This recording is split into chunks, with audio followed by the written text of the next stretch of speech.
So in this problem, we want to graph the function g of x equals log, or logarithm base 4, of the quantity x minus 2 minus 3. The easiest way to do that is to first rewrite the problem without the function notation.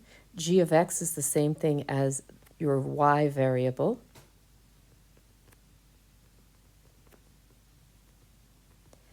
And then we are going to rewrite it in terms of an exponential. So we need to isolate our logarithm. So we need to get this by itself by adding 3 to both sides. So now it would read y plus 3 equals log base 4